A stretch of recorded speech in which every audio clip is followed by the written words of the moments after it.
우리 서로에게 좀 그렇게 인사해 볼까요? 올 한 해 정말 수고 많았다. 그렇게 약간 좀 인사해 보면 좋을 것 같아요. 예, 올 한 해 정말 수고 많았다. 예, 예, 예. 정말 수고 많았고요. 오늘 이제 2023년도 이렇게 마지막 주일을 맞게 됩니다. 연말을 보내면서 우리가 이제 지난 시간들을 좀 돌아보게 되는데요. 제가 보는 이 시사 잡지가 있는데 거기에 보면 이제 한 해 있었던 사건들을 이렇게 사진으로 담고 그 사진에 대해서 이렇게 코멘트하는 그런 어떤 그 내용들이 있습니다. 정말 많은 일들이 올 한 해 참 벌어졌더라고요. 예. 그런 어떤 사건 사고가 많았던 그런 한 해였는데 그 사진 속에서 여러 가지 교훈과 또 시사점을 나누게 됩니다. 우리가 한 해를 돌아보는 과정 속에서 이제 우리 스스로에 대해서 자문하게 되는, 질문하게 되는 어떤 물음들은 이런 것일 수 있겠죠. 나는 어떠한 삶의 열매를 맺었는가? 나는 어떠한 성장 또 발전이 있었는지에 대해서 우리 스스로에 대해서 조금 한 번 정도는 질문하게 되는 것입니다. 여러분, 그리스도인이 되는 것에 대한 나름의 오해가 우리 가운데 있죠. 예. 그리스도인이 되면 처음에는 우리가 이제 그 기쁘게 우리의 삶을 이제 시작하게 되는데요. 하다 보면은 참 여러 가지 목록들이 이제 우리 가운데 이렇게 생기죠. 해야 되는 그런 목록들이 생깁니다. 가장 기본적으로 이제 예배를 드리고요. 그 다음에 이제 헌금과 또 봉사하는 일들 이런 것들을 하게도 됩니다. 이전에는 훨씬 편했던 그러한 삶인데 그리스도인으로서의 삶을 살면 주일에는 늦잠도 자지 못하고 또 조금 또 열심을 내다 보면은 교사로 차출되기도 하고 어떤 책임을 맡게 되기도 하고 그렇게 됩니다. 그리고 더 나아가서 시간을 들이고 또 재정을 들이고 그러다 보면 내가 뭔가 좀 이렇게 손해보는 삶은 아닌가 그런 것들이 그런 마음들이 스물스물 우리 가운데 이제 올라오게 되는 거죠. 그래서 어느 정도 시간이 지나면 그렇게 이렇게 성도의 삶이 기쁘지 않고 행복하지 않은 것들을 보게도 됩니다. 그래서 주위에서는 이제 그런 말들을 하게 되죠. 신앙은 너무 가까이 하지도 않고 멀리 하지도 말아야 한다. 그래서 뭐 불가근 불가원 그런 말이 그런 한자성어가 있지 않습니까? 그래서 그 너무 이제 깊이 빠지는 거 그것을 이제 꺼려하는 그런 모습이 우리 가운데 있게 됩니다. 사실 이러한 태도에는 나름의 이유와 배경이 있는데 우리가 어떤 상처나 실망을 경험할 때 교회 공동체 안에서 섬기다가 또 어떤 관계를 맺다가 그런 것들을 경험하게 될 때 적당하게 관계를 맺으면서 또 신앙의 삶 속에서도 그렇게 하려는 그러한 경향들이 있다는 것이죠. 실제로 그렇다면 그리스도인이 된다는 것은 신앙을 갖는다는 것은 무엇일까라고 생각해 볼 때 그것은 아름다움을 맛보는 거, 오늘 말씀의 그 제목처럼 풍성함을 맛보는 거, 그것이 바로 신앙생활의 진정한 본질이고 진실일 수 있겠다 싶습니다. 그래서 예수님께서 말씀하신 그 요한복음 10장 10절의 말씀 여러분 PPT에 나와 있는데 같이 한번 읽어볼까요? 함께 읽겠습니다. 시작. 내가 온 것은 양으로 생명을 얻게 하고 더 풍성히 얻게 하려는 것이다 라고 말씀합니다. 뭐 우리가 성경 구절 가운데 여러 가지 이제 성경 구절 좋아하는 구절인데 제가 참 애정하는 성경 구절 중에 하나입니다. 내가 온 것은 양으로 생명을 얻게 하고 더 풍성히 얻게 하려는 것이다. 그러니까 우리가 예수 그리스도를 믿음으로 믿고 그래서 생명을 얻죠. 근데 그 생명만 얻을 뿐만 아니라 더 풍성한 삶을 우리가 살아가게 된다라는 것을 우리가 보게 됩니다. 사실 우리가 풍성함이라는 것을 상상할 때 우리는 아주 그냥 첫 번째로 즉각적으로 올라오는 어떤 그 생각은 뭐냐면 경제적 풍성함, 그죠? 물질적인 어떤 풍요로움 이런 것에 대해서 우리가 이제 생각하기 쉬운데요. 그것은 바로 이제 우리가 자본주의 시대를 살아가고 있고 또 실용성을 강조하는 시대에 우리가 살아가면서 갖게 되는 당연한 상상이고 생각할 수 있는 그런 생각이겠다 싶습니다. 물론 풍성함이라는 것은 우리의 어떤 물질과 육체를 포함하죠. 그러나 성경에서 얘기하는 이 풍성함이라는 것은 그것을 더 뛰어넘는 그런 온전함, 그죠? 온전성, 그것을 말한다고 할 수가 있습니다. 오늘 말씀은 이제 그거에 관련된 이야기인데요. 여러분 교회를 다니면서 아마 우리 요한복음 15장 말씀은 참 많이 우리가 들어봤을 법한 그러한 말씀입니다. 바로 포도나무와 가지의 비유죠. 예수님께서는 이 말씀을 하시면서 그리스도인이 된다는 것은 새로운 관계, 또 새로운 세계로 인도함을 받는 그러한 삶임을 우리는 알 수가 있습니다. 첫 번째로 먼저 그리스도인이 되면 우리 가운데 새로운 어떠한 정체성이 생기죠. 새로운 자기 정체성이 생깁니다. 그리고 새로운 관계를 맺게 됩니다. 그리고 그런 새로운 관계를 통해서 우리는 새로운 자기 인식이 생기게 되는데, 그것이 바로 3절에 나오는 말씀이에요. 오늘 보면 3절의 말씀 보니까 어떻게 기록되어 있냐면 이렇게 기록되어 있습니다. 너희는 내가 일러준 대로 이미 깨끗하여졌으니 라고 말씀하고 있습니다. 그러니까 예수님의 말씀에 의하면 그리스도 된다라는 것은 우리가 정결케 되는 그러한 능력이 있음을 말씀하게 되는 것이죠. 그리고 예수 그리스도의 말씀을 우리가 믿고 받아들인다면 우리는 깨끗하게 된다라고 말씀을 듣게 됩니다. 사실 바른 정체성을 방해하는 요소들이 우리 가운데 너무나 많죠. 그것은 경쟁이기도 하고요, 또 비교이기도 하고, 우리의 어떤 상처이기도 하고, 영적인 어두움이기도 하고, 그런 것들이 우리 안에서, 그리스도 안에서 뭔가 이 정결함과 자유를 빼앗아가는 것들을 보게 됩니다. 근데 우리가 예수 그리스도와 관계를 맺어가면서, 그리고 우리의 정원사 되신 예수께서 우리 자신이 갖고 있는 어떠한 그런 어두움들을 하나하나 가지치기해 나갈 때, 그럴 때 우리는 더 새로워지고 깨끗해지는 것들을 경험하게 됩니다. 우리 안에 있는 어떤 부정적인 야망, 어두운 욕망들, 깊은 상실, 아픔들, 그런 것들을 하나하나 가지치기해 가면서 우리는 새로운 관계를 맺어가게 됩니다. 그리고 그런 관계를 맺어갈 때 예수님께서 우리 가운데 어떻게 얘기하냐면 너희가 깨끗해졌다, 깨끗하게 된다라고 말씀하게 되는 것이죠. 그리고 이후에 예수님께서 재미있는 말씀을 하십니다. 그것이 바로 4절과 5절에 나오는데 내 안에 거하라, 이런 말씀을 하세요. 내 안에 거하라. 이게 참 추상적인 말씀이잖아요. 내 안에 거한다라는 게. 요즘 여러분들, 저와 여러분들이 이제 약간 세대 차이 난다는 것을 제가 이제 드라마를 통해서 제가 많이 느끼는데, 예전에 이제 그 파리의 여인이라는 드라마를 아시는지 모르겠습니다. 아시는 분들은 이제 나이대가 이제 좀 제법, 그죠? 저하고 비슷한 그런 연배. 그래서 이제 이동건이 하는 말이 있죠. 네가 내 안에 있다, 너 내 안에 있다, 이런 표현들을 하는 거잖아요, 그죠? 그런 말이 있습니다.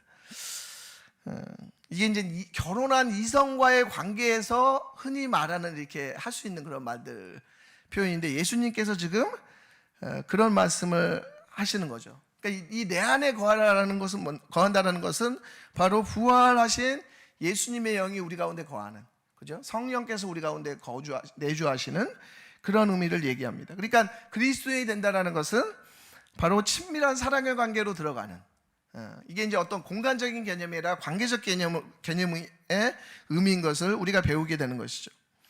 그런 측면에서 그리스도인이 된다라는 것은 어떤 조직에 참석하거나 어떤 강령에 동의한다거나 그런 것이 아니라 바로 예수 그리스도와의 어떤 새로운 관계로 들어가는 것임을 우리는 알 수가 있습니다. 그러니까 우리가 사실은, 제가 초두에 그런 얘기 했잖아요. 여러분, 우리가 한 해를 돌아보면서 얼마만큼 성장했느냐, 얼마나 열매를 맺었느냐, 그거의 어떤 본질은 뭐냐면 그리스도와의 관계에 있습니다.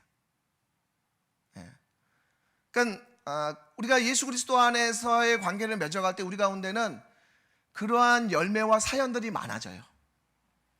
그죠? 그런 열매와 사연들이 많아져요. 그런 이야기들이 많아집니다. 그리고 그러한 이야기들이 많이 쌓일 때 우리의 삶 가운데서는 진정한 어떤 열매와 풍성함들이 우리 가운데 있다라는 것입니다. 여러분, 살아있는 것의 특징이 있죠. 그것은 활기가 있죠. 꽃이 피고 열매를 맺습니다.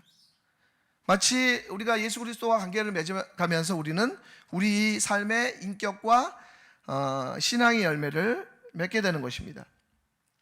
그렇다면 이러한 열매를, 이러한 풍성함을 누린다고 할 때 그것을 그러면 어떻게 우리가 누려갈 수 있는가? 그것이 이어지는 말씀에 나옵니다. 우리 7절 말씀을 같이 한번 읽어볼까요? 7절 말씀. 성경, 이게 우리가 이제 PPT에 많이 의존하기 때문에 7절 말씀을 함께 읽겠습니다. 감사합니다. 함께 읽겠습니다. 시작.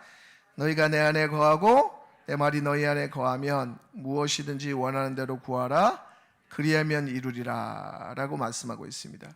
너희가 내 안에 거하고 내 말이 너희 안에 거하면 무엇이든지 원하는 대로 구하라. 그리하면 이루리라 라고 말씀합니다. 오전에 그 김약선 집사님이라는 분이 이제 그 90일 통독이라는 것을 하면서 이제 간증을 하셨어요. 우리 회장님 2부 예배 오셔가지고 이제 같이 함께 예배 드렸는데, 그러니까 우리가 말씀을 이렇게 계속 상고하다 보면 우리 삶의 일상 가운데서 말씀이 이렇게 탁탁 떠오릅니다. 근데 우리 집사님 간증하면서 7살 때 아버지가 돌아가시고 되게 이렇게 가난과 어려움 가운데 이렇게 살아오면서 하나님의 말씀이 자기의 삶을 이렇게 붙잡는 그런 경험들을 이렇게 간증해 주셨는데, 그런 거죠. 말씀이 우리 가운데 거할 때 우리 가운데 새로운 삶을 우리가 살아가게 된다는 것입니다. 여러분, 성장하는 그리스도인의 공통점이 있습니다. 성장하는 그리스도인의 공통점. 그것은 뭐냐면 성경은 사랑한다라는 거예요. 회심한 그리스도인의 그 특징이 있다면 그것은 뭐냐면 성경을 진지하게 대해요. 성경을 권위 있게 대합니다. 그리고 성경을 사모하는 마음이 있죠. 성경을 사랑하는 사람이 되죠. 그래서 요한복음 8장 31절과 32절을 보면 나의 말에 거하면 나의 제자가 되고 진리를 알지니 진리가 너희를 자유케 하리라 라고 말씀합니다. 그러니까 진리가 나를 자유케 한다라는 것을 경험해요. 말씀을 통해서. 여러분, 진리가 우리를 자유케 하지 않으면 우리는 다른 것에 매여서 살아갑니다. 사람에게 매여서 살아가기도 하고요, 우리 쾌락에 매여서 우리가 살아가기도 하고, 또 어떤 미디어의 메시지에 매여서 우리가 살아가기도 한다라는 것이죠. 그런 측면에서 우리는 진리가 우리를 지배하도록, 진리가 우리를 다스리도록 말씀 안에서 살아가는 삶을 살아가야 할 것입니다. 그래서 그러한 어떤 말씀 안의 삶을 살아가려면 어떻게 해야 되냐면 습관을 쫓아가야 되죠. 그러니까 거룩한 리듬이 있어야 돼요. 리추얼이 있어야 되는 거죠. 그죠?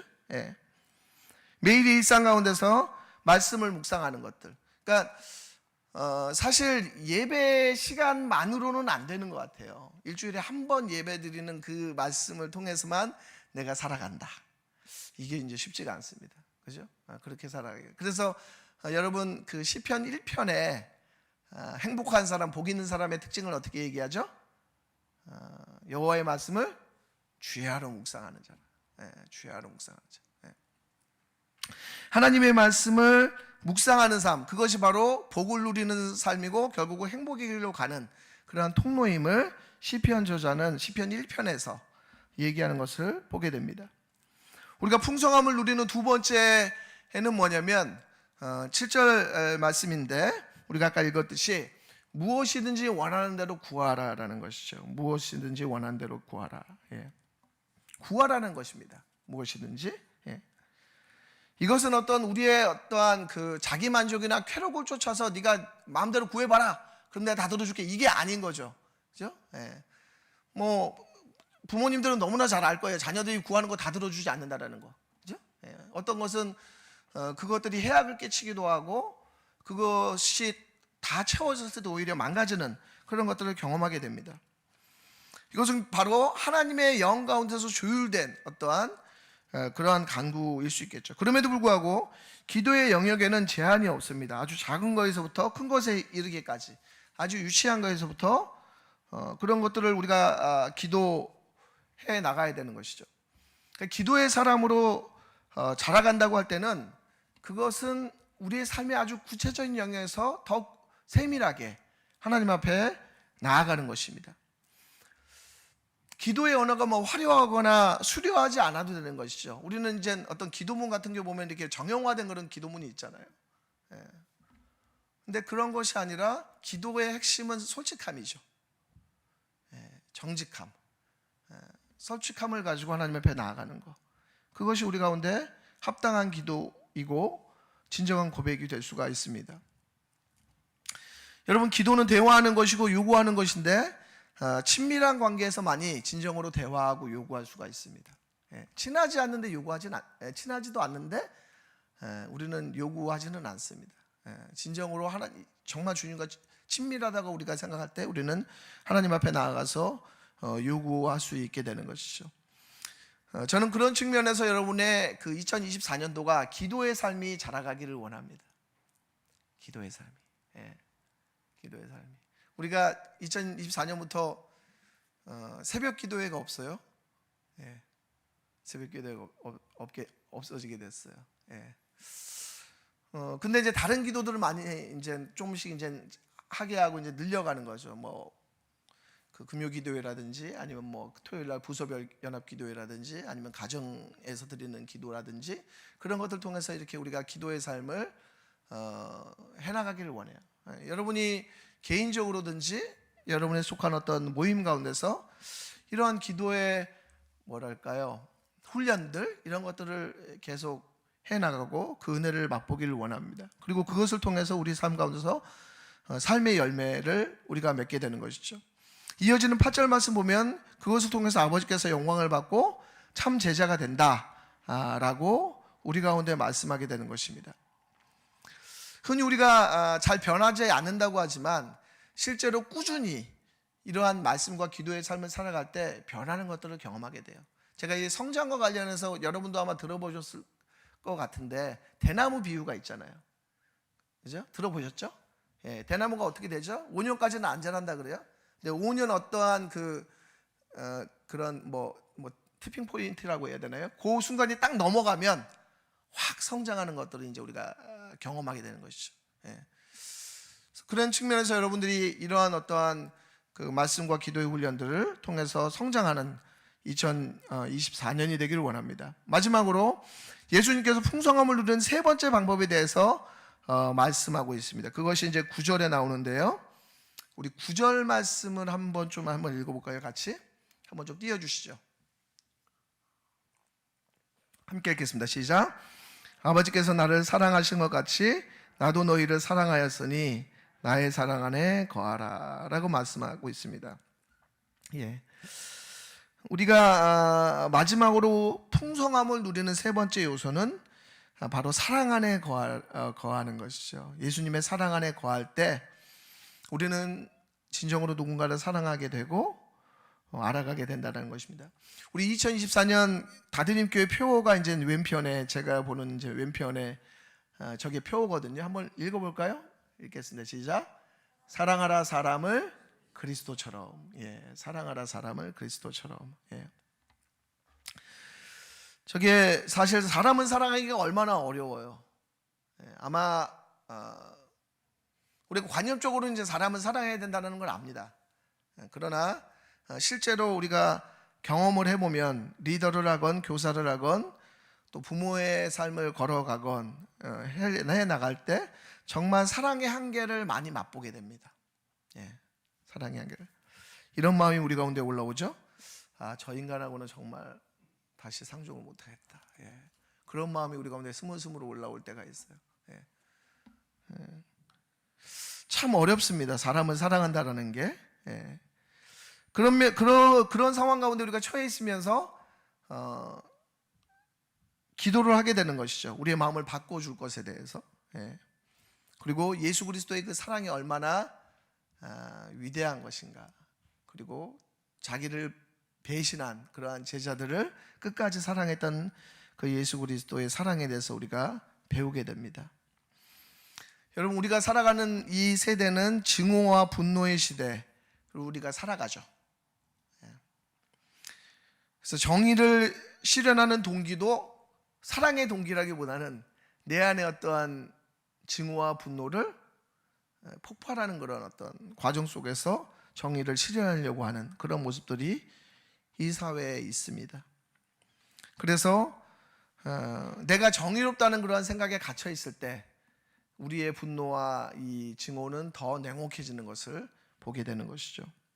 타인을 비난하고 타인을 악마화합니다. 그리고 복수하고 보복하고자 하는 것이죠. 어느 순간 내가 마음을 잃어버려요. 그리고 내 마음을 잃어버렸다는 것 자체도 때로는 망각하게 되는 것입니다. 여러분, 그리스도처럼 사랑한다라는 것이 무엇일까? 그것을 우리가 알아가는 그러한 이후의 시간들이 되어지기를 원합니다. 이 진정한 풍성함은 이 14절과 15절의 말씀 보면 새로운 관계로 들어감을 말씀하고 있습니다. 이 14절과 15절 말씀 보면 이제부터 너희를 종이라 하지 아니하리니 종은 주인이 하는 것을 알지 못함이라 너희를 친구라 했다라고 말씀하고 있습니다. 예. 지금은 어떤 노예라든지 종이라든지 이런 그러한 신분이 없기 때문에 우리가 이게 확 안 다가올 수 있는데요. 종의 신분은 낮고 고통스럽잖아요. 근데 오늘 말씀 보면 그리스도인은 이제 예수님과 친구 관계를 맺는다라고 말씀하고 있고, 그 친구 관계에서는 그 사람이 무슨 생각을 하고 있는지 우리가 이제 알게 된다라고 말씀하고 있는 것이죠. 그러니까 사람 가운데서 어떤 친밀해지면 그 사람의 마음을 알게 되고 그 사람이 좋아하는 게 무엇인지, 그런 것들, 그 사람의 취향, 이런 것들을 알게 되듯이, 마치 우리가 하나님과 깊은 관계에 들어갔을 때 우리는 하나님께서 무엇을 원하시는지 하나님의 뜻을 깨닫는 그런 은혜가 우리 가운데 있게 된다는 것입니다. 그리고 시험으로부터, 유혹으로부터 벗어나는, 진리를 깨닫게 되는 역사가 우리 가운데 주어지는 것이죠. 예수님께서는 우리에게 정말 참된 친구가 되어주십니다. 그리고 우리 가운데 본을 보여주시죠. 바로 참된 친구는 13절 말씀에 이렇게 기록되어 있습니다. 사람이 친구를 위하여 자기 목숨을 버리면 이보다 더 큰 사랑이 없나니 라고 말씀합니다. 진정한 친구는 자기를 내어주는 그런 거라는 거죠. 자기를 내어주는 그런 삶이다라는 것입니다. 우리가 그 연인 관계 그리고 부부 관계의 어떤 이상을 우정으로 많이 표현하거든요. 영적 우정. 그러니까 정말 친밀해질 때 그 사람을 향해서 내가 가진 것들을 이렇게 내어주게 되는 그런 것들을 하게 됩니다. 바로 십자가 사랑이 바로 그것을 우리에게 증거해주고 알려주는 그런 것이라는 것이죠. 그리고 그것은 바로 우리가 거기에서만 머무른 예수 그리스도의 사랑을 받는 데서만 머무르는 것이 아니라 우리가 누군가를 정말 사랑하는 그런 관계로 나아가는 것들을 보게 됩니다. 그리고 그것이 바로 오늘 본 말씀을 보니까 참된 사랑의 표지다, 참된 제자도의 표식이다 라고 말씀하고 있는 것을 보게 됩니다. 어쩌면 우리의 삶의 핵심은 오늘 우리가 내년도에 삼았던 그 표어처럼 정말 우리 주위에 있는 사람을 사랑하는 거, 더 깊이 사랑하는 거, 그것이겠다 싶은 것이죠. 그리고 그것 가운데 진정한 복음의 능력이 있다라는 것입니다. 그래서 이것을 너무나 잘 알았던 사도 바울은 거룩함을 어떻게 표현했냐면 형제로 많이 설명했던 것을 보게 됩니다. 거룩한 삶은 바로 형제에 있다. 형제를 실천하게 되는 것이죠. 타인을, 이웃을, 심지어는 우리의 원수까지도 사랑할 수 있는 것. 그런 깊은 단계로 나아가는 우리의 삶이 되기를 원합니다. 예수님께서는 우리의 삶에 약속을 주셨어요. 그것은 바로 풍성한 삶이죠. 풍성한 삶입니다. 그리고 우리가 그러한 많은 열매를 맺으면 풍성한 삶을 살아가게 된다라고 말씀합니다. 그리고 이런 풍성함은 바른 가지치기를 통해서 이루어지고, 그리고 그러한 가지치기는 말씀 묵상과 기도 생활, 그리고 서로를 사랑하는 삶을 통해서 맺혀진다는 것이죠. 제가 풍성함을 맺는 세 가지 방법 오늘 말씀에서 얘기했죠. 첫 번째 뭐라고요? 첫 번째는 말씀 묵상. 두 번째는 구하는 것. 그리고 세 번째는 서로 사랑하는 것. 이게 바로 풍성한 삶으로 나아가는 그러한 것임을 오늘 요한복음 말씀에서 기록해 주고 있습니다. 오늘 말씀의 이 제목은 풍성한 삶으로의 초대인데, 여러분 이제 그 1월 달부터 우리가 이제 이 비시즌 소그룹을 하거든요. 그래서 우리 서수경 권사님이 아마 오늘 지금 사실은 몸이 되게 안 좋은 상황 가운데 이렇게 예배 가운데 나오셨는데 그것들을 아마 그렇게 인도해 주실 거예요. 그래서 여러분들이 관심이 있으신 분들은 좀 함께 참여해서 풍성한 삶의 어떠한 그 기초 또 생활 삶이 무엇인지 실제적으로 그냥 그 지식적으로 알아가는 거 말고, 그죠? 내가 그럼 어떻게 살아가고 있는지 그것을 비추어 가면서 함께 나누고 정말 그 풍성한 삶을 사모하는 그러한 시간들이 되면 좋겠다라는 생각이 듭니다. 그것을 통해서 우리의 삶의 진정한 삶의 열매를 이루어가는 저와 여러분들이 되기를 간절히 소망합니다. 이 시간 함께 찬양하면서 같이 기도하는 시간을 가지면 좋겠는데요. 주가 일하시네 함께 찬양하기를 원합니다.